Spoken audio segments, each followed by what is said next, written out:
Our next speaker is Brian Genz. He's going to be talking a little bit about generating synthetic data sets using red team data.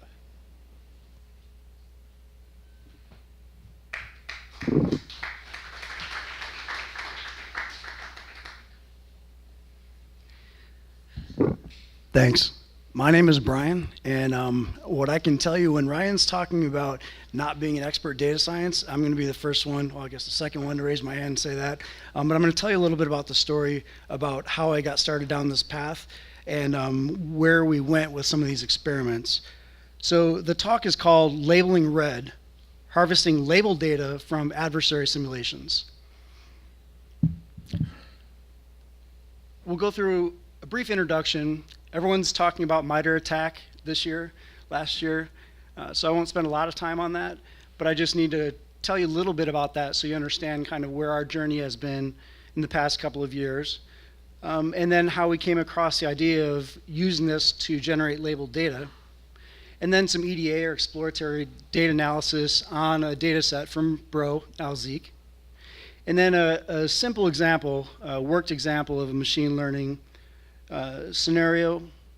And then one of the things that I really appreciate about this forum is when I started doing this work in particular, I told my friend, the red team lead where I was at the time, I'm not approaching this to prove that machine learning is the answer to, for example, identifying DNS tunnels. We'll see in a few minutes here. I'm trying to evaluate whether this technique is useful and iterate and learn from that. So I'll be very transparent about the challenges and also my gut feeling about the feasibility for most organizations of doing something like this. And then a little bit about future work. So, quick introduction. My name is Brian Genz. When I submitted to this conference, I was the threat hunting lead at a Fortune 100. And I've recently moved over to a new role leading the red team at Splunk, actually. And I presented at DerbyCon in 2016 with Zach Grace, who was our red team lead where I came from. And that was about our internal adversary simulation program, which we used to call threat injection. So very briefly on MITRE ATT&CK. It's the adversarial tactics, techniques, and common knowledge framework, curated knowledge base, and a model for cyber adversary behavior. And it looks at, traditionally when we were looking at this, it's the later stages of the attack. It's hard to make all the scan data actionable, but if you assume breach and figure out where to look for folks inside your environment, because we're assuming they're already there, that narrows down the scope a little bit, makes it more actionable. So without getting into the whole spread of what you can look at, the specific example that we looked at was exfiltration over alternative protocol, so T1048. And if you look at MITRE ATT&CK, they're updating the website in October, I think. You'll see all the different ones, but we wanted to take an example and say, what does it look like if we generate a DNS tunnel? So I've talked about this in the past as DNS Exfil. So you might hear DNS Exfil, DNS tunneling. And what's on the screen here, don't worry about the actual command line or the code in there, but what I wanted to share with you is when we talk about the domain knowledge between the data science and the InfoSec or the offensive security or however you want to look at it, it's important to note the context. So has anybody ever used Cobalt Strike or your own script to do DNS exfiltration? How long would it take to throw a 1 meg file through that? Any idea? Long time, right? I'm talking about a 1K file. So really, when we talk about DNS exfil, I like to abstract that back out to the actual abuse of the protocol. So it's really more in this context, they're using Cobalt Strike internally on the network to essentially reach out to some external infrastructure. So command and control, the 1K file, maybe it's some keystrokes, maybe it's C2 command and control. But our goal here was to simulate the attack, one particular kind of attack, and from there was a canary domain. So There's overt red team activities where the blue team, the threat hunting folks, are aware of the activity. And that was the context of this scenario. The idea there is that we're trying to look at the different artifacts. Is anybody familiar with Chris Sanders and his work with investigation theory? So he talks about different evidence realms in the context of network, host, memory, and OSINT. What we want to do is leverage that and also the every contact leaves a trace concept, where if somebody breaks a window, they're going to leave some kind of evidence of that, footprint, fingerprint, whatever you might have. So in that context, what we're trying to do is say, when you run this attack, what kind of artifacts are you able to find? And what can you find specifically on the host, in the network, and that type of thing.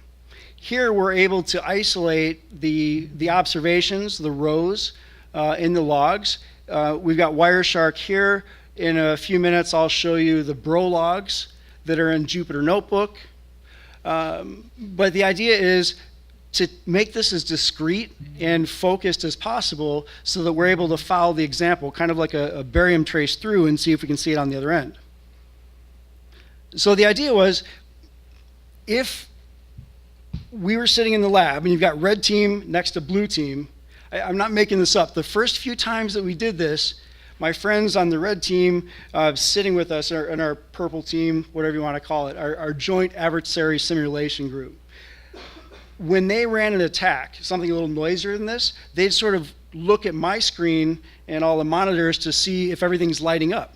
We talked a minute ago, Ryan was talking about some of the disconnects, some of the gaps in maybe vantage point or perspective from the data science world and the InfoSec. And it's really, there's only so many hours in the day, right? You've been doing what you've been doing for the last 3 to 5, 7 years. But I think there are parallels with that, even doing simulations like this. If somebody's very focused on offensive security, there's a lot to that, right?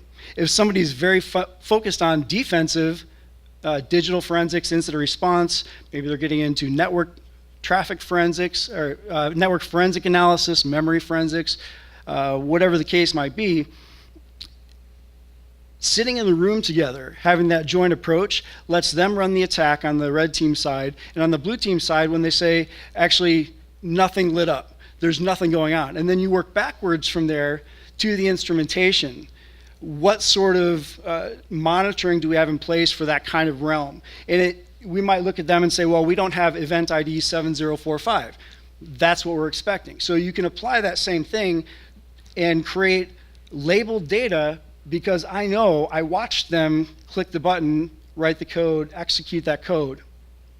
So this was a logical extension of the purple team activities that we were doing internally.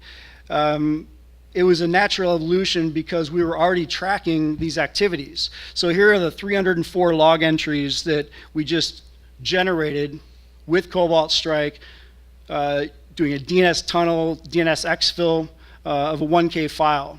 And here's the start and stop time. And then next time we did it, we said, well, how does this look compared to the other data around it? And at one point there was an idea of, isn't this labeled training data? Labeled data that we could use to train a model. And I quickly choked that thought down. I didn't want to say that out loud because I thought maybe it was a dumb idea. And like Adam Sandler, like everybody would laugh at me. And it's still, we're not done. You still might. But I want to walk you through the thought process. So let's start with the Exploratory Data Analysis, or the EDA. So what do we have?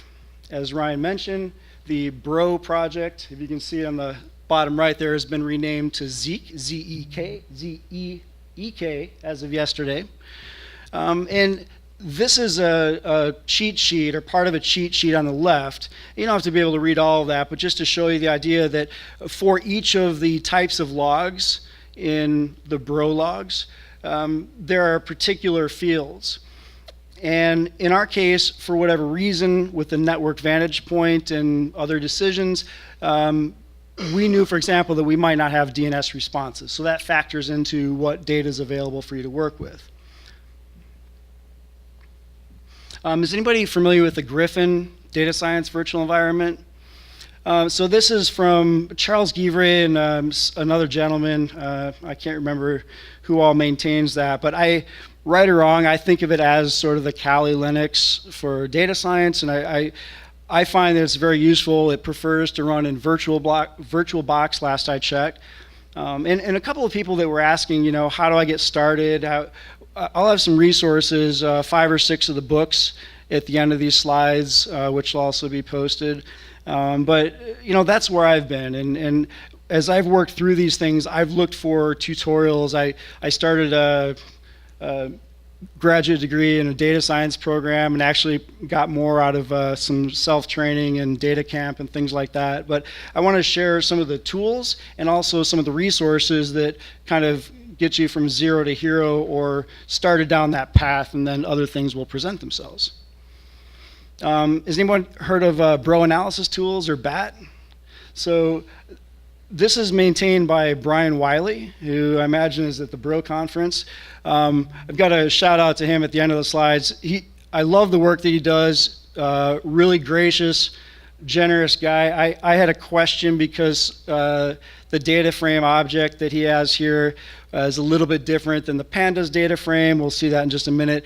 And I couldn't figure it out, and I emailed him maybe at 6 p.m. on a Saturday this summer, and he wrote back, you know, at midnight, said, oh, the way I built this, here's a little workaround you have to do to concat these. So again, an example of somebody that is sharing the knowledge, and one of many people that's helped me become a little bit more familiar with some of these things. So Bro Analysis Tools, essentially, it helps the processing, some of the pre-processing, and we'll see some transforms in the slides as well.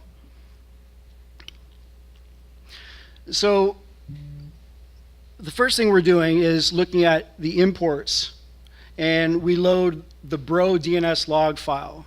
So keeping it very simple here, as you'd expect, we're importing pandas as PD, importing NumPy as NP, and the Bro Analysis Tools comes in where we say from BAT import log to data frame. And that's where that magic happens. Saves a lot of work for me. Now, I should say that the Bro or Zeek log format, in my view, is very structured. The Bro data logs, I think, have a lot of order and structure to them, so I didn't know how much of the traditional kind of cleaning and re-swizzling of that I'd have to do. However, the log to data frame and the Bro Analysis Tools is very useful in that regard.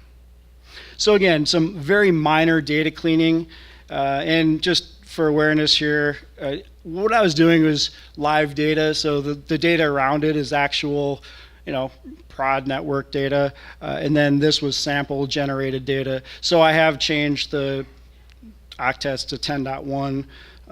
However, what I would say about this is in line 4, if you can see the top line, this is a very, again, you might see this, and people that do this every day and have done it for a while, you might think, oh, there's a much easier way to do that. I concur, and please see me afterwards, because what I was trying to do here is the Bro data logs have ID _ origin _ so there's that, and then there's the another one, but the dot, the ID dot, causes a problem when I'm using that in Python, as you can imagine. So just one of those minor ankle biters, and that's something I mentioned to Brian too, and I think that he thought that that's something he might incorporate as a feature request into that. And then I've filtered this data frame, so _ data frame. A lot of times people say df equals, so it's a pandas data frame. Again, I'm showing screenshots of this Jupyter notebook where I'm using pandas to have the structure of that data frame. So what I'm doing is creating, and again, there's another way here that there's a better way to do this, but for my purposes, I've called filter DNSDF. What I've said is, show me the renamed source IP, if you will. Show me all the source IPs where it contains, you know, let's say a range for our VPN network. So I want to exclude those. I'm using the tilde, and I won't get into the weeds with that in the interest of time here. However, After that, a little ankle biter, filter DNSDF is copy equals false. So as you can tell, there's probably a smarter way to do that. But moving on, when we talk about what are the characteristics that we can identify here, or looking at some features that exist, we're computing query length and entropy. So if you think about a DNS query, if it's CAMLIS.org, that has a certain number of characters in it, right? The message length, it's going to fall, and we'll see a histogram in just a minute here, that's going to fall within some pretty expected parameters. The particular technique that we're using with Cobalt Strike or with other tools that you can use for DNS tunneling create some differentiation there. So we're looking at query length and then also entropy. So in some cases it was encoded, and in some cases it was actually encrypted. And you can imagine when you've got the longer message length in the query and the entropy, that might stand out a little bit. And I mentioned before, the crux of all this in this example is, as we work together with the red and blue team, we know what domain they're using. And that's specifically how we're isolating these observations. So what we're saying is, how many of these rows, well, first of all, in the data frame, we look at the length of that, and there's 14,007. And when we look at how many of those are the canary URL or the canary domain that we know about, that's 121. What two words jump into some people's heads right now? The first one starts with class. So I was worried about class imbalance, right? Does that resonate with people that are looking at this? I'll talk about that in challenges, but at the end of the presentation, which is in approximately 5 minutes, so I'll hurry up. Class imbalance, I think, is a logical extension of attacker tradecraft. Attackers need to be stealthy. The quieter they are, the more challenge I have around class imbalance, right? So just something to keep in mind. Here what I'm doing is isolating the known bad traffic, because my friends on the red team just executed that. And now I'm looking at query length. So you see on the left of the screen, it's between 0 and 50. In the far right, looking at 200. Well, we computed entropy and query length. So if you look at the upper right, where you've got entropy on the x-axis and query length on the y-axis, those stand out a little bit. So we'll go through this worked example briefly. So the features initially we talked about, and some of this again is adapted. It used to be at Kitware. It's some kind of super cow pow / bad on GitHub now. I'll have to update that. But essentially, we've got categorical features and we've got numerical features. So we're going to have to deal with that in a minute. And what I wanted to explain, oh, perfect, even better, it's a gift. So what I wanted to highlight first is the idea that if we use unsupervised machine learning and try to cluster this, what does that look like? And again, imagine what I'm showing, that if you scale that out, I should have mentioned before, I'm looking at a 60-minute window of bro logs on egress traffic on a 10 gig fiber. Let me geek out for just a minute. On a 10 gig fiber connection that's utilized about 3 gigs. So not super huge, but there's a lot. What we're doing is isolating within a 60-minute period, and then we've drilled down a little bit to exclude some not so relevant network segments to this. Even still, the clustering that we'll see, if you imagine a lot more components there, or a lot more observations, from the practitioner, the network defender in the field, in the trenches, it's not, it doesn't have the level of fidelity that you'd need to commit those scarce resources to go work on that example. So here again, we're using the bro analysis tools, and we're using the transforms. So we're using the 2-matrix fit transform It's dealing with some things like dealing with the categorical, see if I call that out here, dealing with the categorical variables. It's using one hot encoding, and won't get into all that, but essentially turning this into a NumPy array that we're going to be able to feed into scikit-learn and make it actionable from that perspective. So now we're going to use KMeans. I'm going to push through this here. So essentially what we've done is I used 8 clusters. So let's separate these into 8 groups, see what the relative distance is, and see what this shakes out. Now, this is one iteration. There are many more things to go through, and there are a lot of tuning opportunities. I just wanted to work through one example. So can anybody tell me what color the malicious observations are? No. Somebody said red. No. So now imagine that there's a million things there. It's not deterministic, right? It's hard for me to tell just looking at this. So it's actually the cluster 3, the yellow ones. Do the yellow ones look that different to you than the, I don't know, purple ones or the gray ones? I mean, do you see my point that the unsupervised learning, which lets us get as far as the clustering to see how these shake out when we try to group them together by similarity, that's not actionable for me as a threat hunter. So now, because we're generating this data through the adversary simulation, we're able to use supervised learning. So I looked at features like query type name, query length, entropy, and another one has posts. So where I'm going with this is a classification, and has post is either, yes, it has the text post in it in the DNS query message, which is, again, something that we saw when we ran the attack and we investigated the actual logs that resulted from that attack. So, and then is malicious because we know that these observations were malicious because we just did it.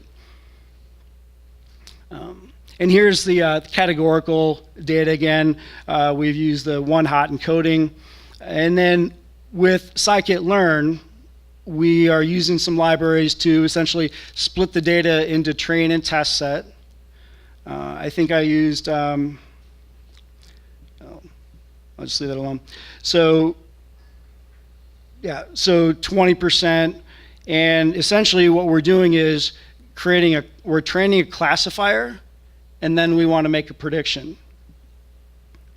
And when we make a prediction, and again, these numbers, I'm sure some people, this is going to make your head spin, but it's 9.9985, percent accuracy. And then the confusion matrix, we've got 2,775 that were, not malicious, and we predicted them as not malicious. Below that, we've got the 4, and the 4 just means that those were essentially those were actually malicious, but we didn't flag them. So that's concerning. Overall, and again, the word that might be, or phrase might be popping in your head is overfitting, and absolutely, there's a lot more we could dig into with this, because we used one type of tool to run one type of attack, and it's, how does this generalize? What's the power that it would have to generalize to other data sets? That there's more work to be done with this. But what I wanted to share with you is the challenge that I saw primarily is it's hard to acquire and maintain domain knowledge in multiple areas. Data science to any degree, network forensic analysis, host memory forensics, and even a well-resourced organization with plenty of staff on the blue and red team, like a Fortune 100 financial company, has challenges allocating resources to that because there's plenty of other work to do. Like I mentioned, attackers practice stealth as tradecraft. Quiet attackers are equivalent to, well, actually I should take one of those signs out, but it leads to class imbalance. Changes to infrastructure can result in degraded visibility into required artifacts, which happened a couple weeks ago after I left that role at that company, so I can't get at the data anymore, but the subsequent attacks that we ran for the last couple months were no longer showing up even though I knew they were running, no longer showing up in the bro logs in the DNS query. So that would take some more investigation. And then artifact storage and knowledge management around experiments or adversary simulation are their own distinct set of activities which require more resources. So future work, I'd like to check other bro logs for anomalies for source IP, generate a feature based on the presence or absence of beaconing or DNS anomalies via bro and a tool, open source tool called RITA, Real Intelligence Threat Analysis from Black Hills Information Center, or Black Hills Information Security, now active countermeasures for RITA, and enrich external IP addresses with reputation score, and then potentially incorporate graph-based analysis. So we'll get to questions in just a second. I just wanted to show a supplemental slide which will be posted. Previous work in the MITRE ATT&CK Framework. Shout out to Brian Wiley for his awesome help and support. And then again, when you see the slides, if you're interested, here are some resources of books and tutorials that I've used over the past few years. So with that, thank you very much for your time and attention, and open to any questions.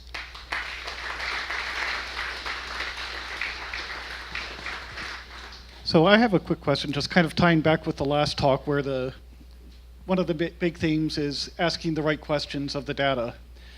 So from the applied C&D perspective, a lot of machine learning researchers try and tackle the gigantic problem of, I want to find all the things that are bad. Instead of building classifiers for like benign malicious, do you think it would be useful to build more targeted classifiers, like say a classifier to identify DNS exfil in packets, a classifier to target, say, PE headers, and provide that information to an analyst rather than a good bad? Absolutely.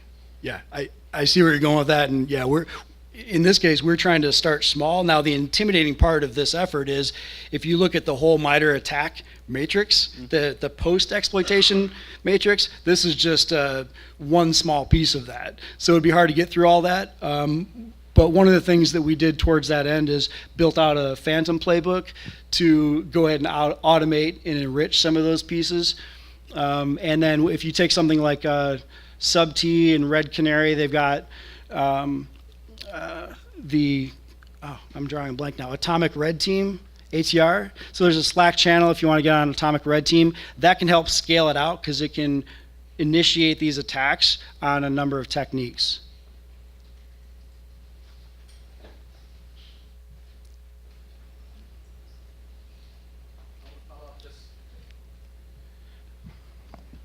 I want to follow up on a previous question.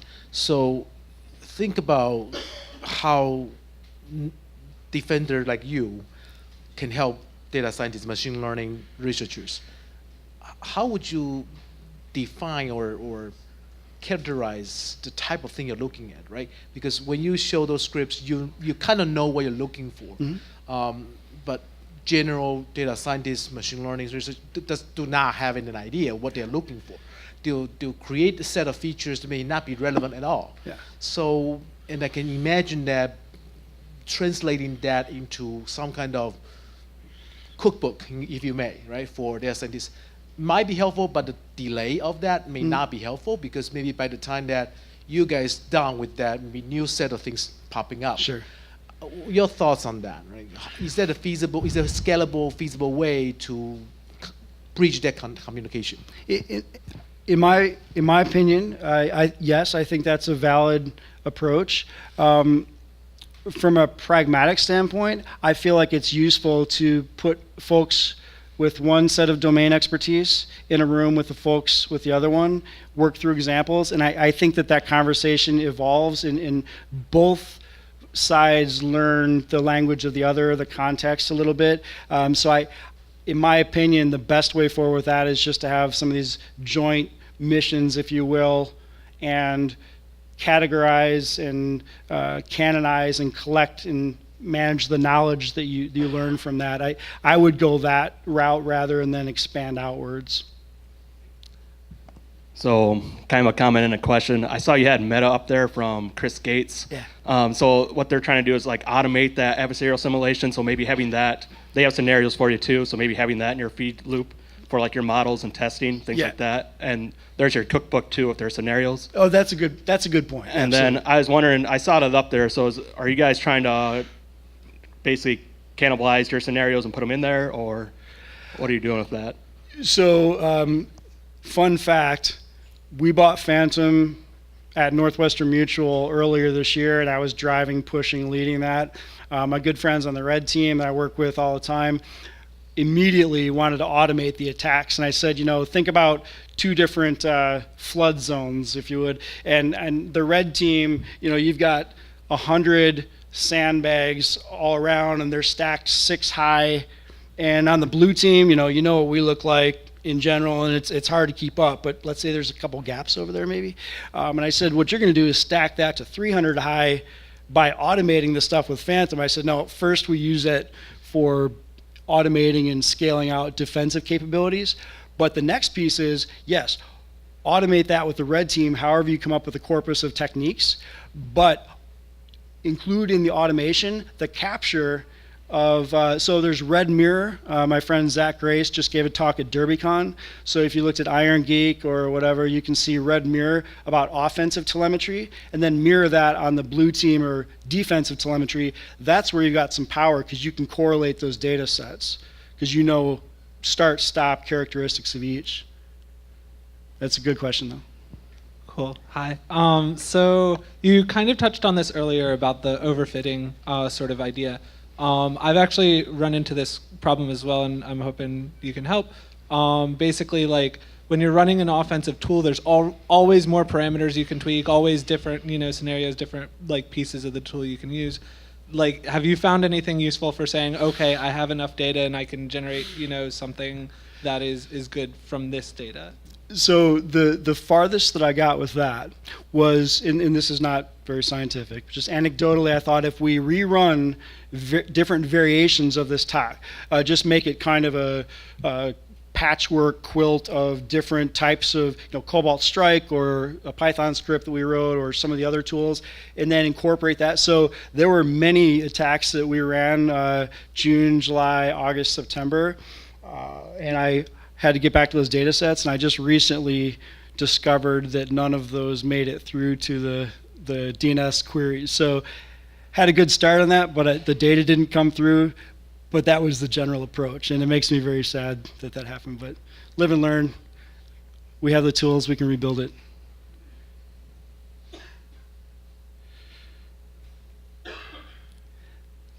Thank you very much.